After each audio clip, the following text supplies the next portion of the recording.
Hey guys, this is Clagger, and once again guys, meron tayong i-unbox and i-review ang Zeus Gaming Mouse from Lazada. Exclusive on Lazada to guys.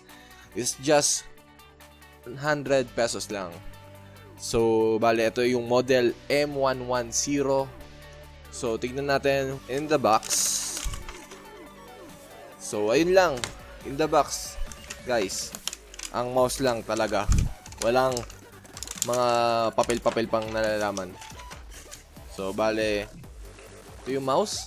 Ang masasabi ko lang, to be honest, maganda siyang, maganda yung build niya. At maganda yung clicks.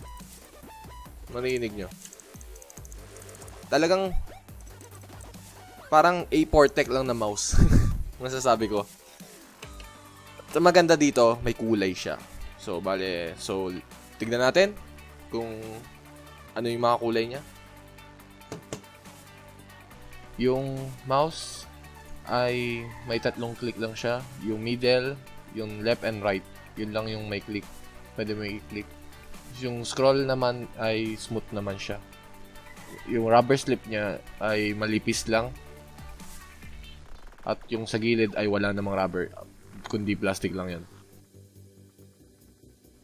By the way, yung USB plug niya is not gold. So, bali lang, ordinaryong USB plug lang. Ganito siya. Tapos yung wire, mababa naman kahit papano. Mga tansya ko is around, yung wire niya, tansya ko, mga 1.5 meters siya. Ito sa box. Wala. Tansya ko, mga 1.5 meters yung wire niya. Wala kasi sa box niya yung specification ng wire niya. So, let's check this out niya, guys, yung itsura niya pag nakasaksak yung mouse.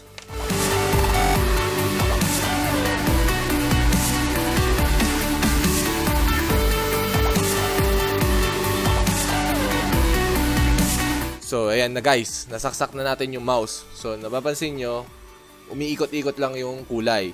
From blue, purple, green, red, and yan yung mga nakita ko pa lang. Yan. Makikita nyo, ganito lang siya. Pansin ko lang, kailangan siya ng mousepad. Nga pala guys. So, lagyan natin ng mousepad para gamitin. Ang DPI niya is 1600 DPI. Set na siya sa 1600 DPI. Hindi na siya nababago yung DPI niya. And that is it guys. This is my review for Zeus Gaming Mouse. Like this video if you like this. Subscribe to my channel. And thanks for watching guys. And see you in the next video.